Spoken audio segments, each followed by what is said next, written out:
Biohacks like red light therapy, cold plunges, and NADIV or subcutaneous or IM the secret of getting better results on a GLP-1 medication, or are they just expensive hype? Today, we're going to break down the science and marketing and the money behind stacking biohacks and GLP-1 medications like Ozempic, Wegovy, Monjaro, and Zepbound. Spoiler alert, some of these tricks may help, some of them just might be a waste of money. Hi, I'm Lori, and this is GLP-1 Journey in Review. Let me start off by saying I have tried most of these, if not all of these, so I'm going to tell you about them. GLP-1 medications, they've taken the world by storm. They quiet the food noise, as we all know. They help with your blood sugar, and they create weight loss because of all this at all levels, like we've never seen before. But once you're on one of these medications, a new question pops up. What else can I do to speed this up, feel better, protect my body while the pounds come off? That's where biohacks come in. They are the trendy tool and treatments that you see all over TikTok and Instagram. Red light beds, cryo chambers, NAD, hyperbaric oxygen therapy, PEMF. They promise to boost energy, preserve your muscle, and help recover faster. But do they really work? Especially when they're layered on top of a powerful drug like a GLP-1 medication? Let's dive into the most popular biohacks, the good, the bad, and the overpriced. Let's start off with red light therapy. It's become the little darling of wellness in the world. You lie in a bed, hit shiny panels, near infrared light all over your body, and they're supposed to boost your collagen, reduce inflammation, and maybe even helps with fat cell release. For GLP-1 users, the pitch is this: the red light can tighten your skin as you lose the weight and reduce inflammation from the rapid fat loss. Some even claims it helps metabolism. Here's the truth. Red light does have a legitimate science behind it for collagen stimulation. That means it can help your skin look firmer, which matters because fast weight loss often causes saggy and loose skin. It may help reduce joint pain, which is a bonus when you're lying there when you try to stay active in your life. But does it directly melt fat? No. The studies showing fat reduction are small and inconsistent. And if you're thinking that red light with GLP-1s, consider it a skin and recovery tool, not a fat loss multiplier. Now, I've gone to places and they measure you before, and you go under the red light and they measure you again, and they tell you all about the inches you lost. First of all, they may not be measuring at the same, and I've noticed a little bit difference in how tight they have that little measuring device. So that's one thing. And sometimes you do sweat a little bit, so some of it is just water. The minute you drink again, comes right back. Does it help? Possibly if you use it long term, 3 times a week or so, and it may keep it off a little bit longer, but that becomes very, very expensive. So just a little thought. Now, it is very good for the skin. It's known to be very good for the skin and a little bit for muscle recovery. So if you go into it with that mindset, I think it's fine. Next up is the cold craze, cryotherapy chambers. They blast you with extreme cold for 2, 3 minutes, while cold plunges are a do it yourself version, kind of like an ice bath at home. I've tried the cryotherapy for GLP-1 users. The claim is activating brown fat. That's the type of fat that burns calories and helps you warm. Cold also spikes certain areas of your brain, which create chemicals, and they can boost mood and focus.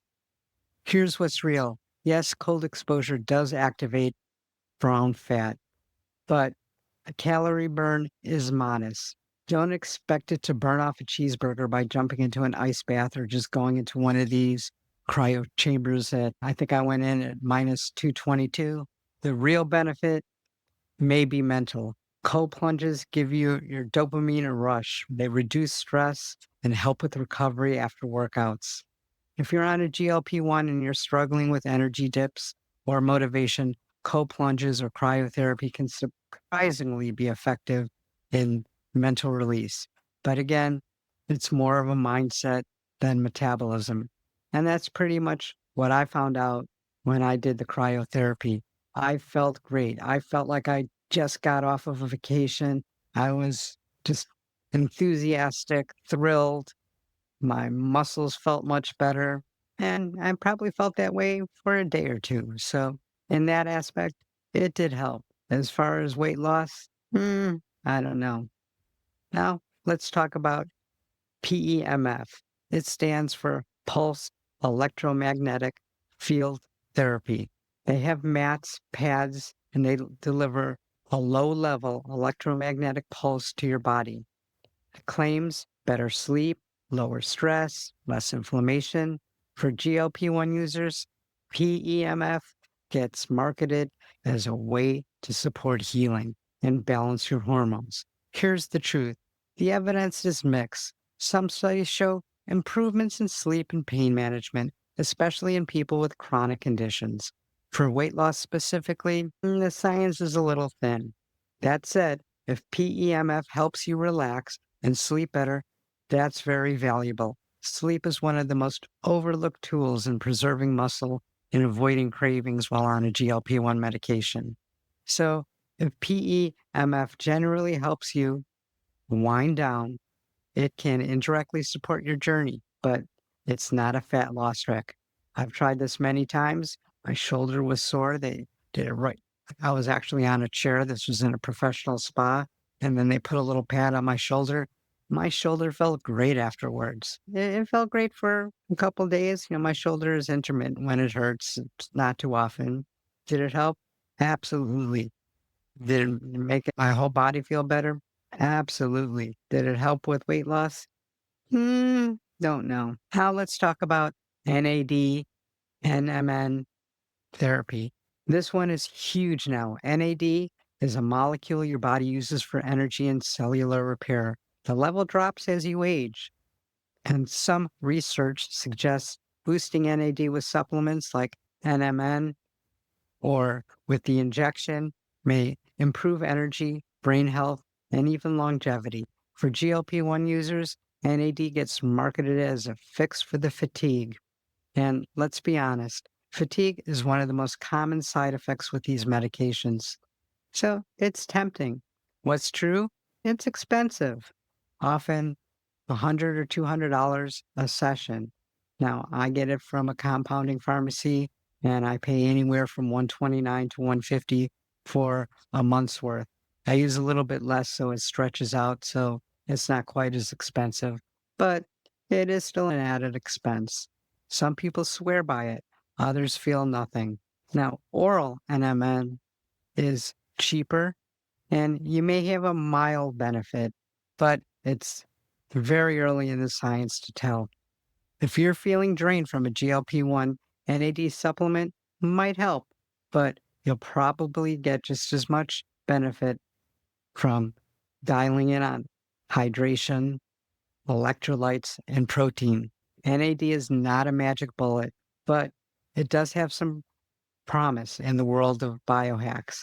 Now, I've noticed higher energy. Now, I've only been doing this a few weeks. I'm going to do it for several months and do a video on it.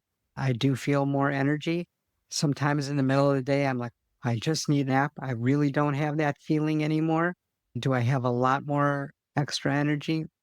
Maybe a little bit, maybe a little bit more clarity, but it's still early on. So I'll have to give you my opinion again in another couple of months.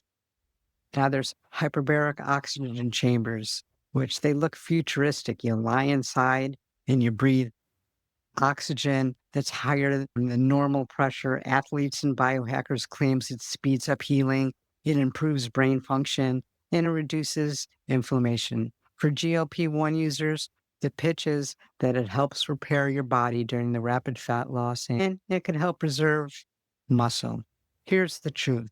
Hyperbaric chamber therapy does help with wound healing in certain medical conditions, but for healthy people, the benefit is less clear. It's extremely expensive, often about $200 per session. I think I paid 150 or 100, but I bought a group of them and I felt great after it. I had an oxygen high probably for a good 2 days. Did it help with the fat loss? Mm, I have no idea, but I did feel really good. Now, it may be helpful in recovering from surgery or injury because people all the time go into hyperbaric chambers for this type of injury recovery and so forth. And let's talk about muscle preservation and biohacks. This is the part that most GLP-1 users need to hear. None of these biohacks will save your muscle. If you're not getting enough protein or doing some kind of strength training, period. GLP-1 help you lose fat, but they are not magically protect lean muscle. Red light won't replace weightlifting or daily walk. That does more for your metabolism and long-term results than all these gadgets combined. Now, one thing we have to understand with these biohacks, most of them will help you psychologically or they'll help you just feel better, like cold plunges. I felt great after I went into the hyperbaric chamber and the cryotherapy chamber, but that's temporary and kind of just my mental aspect. So that's what I'm thinking about biohacking. So let me know in the comments if you tried any of these hacks because I'd like to hear from you.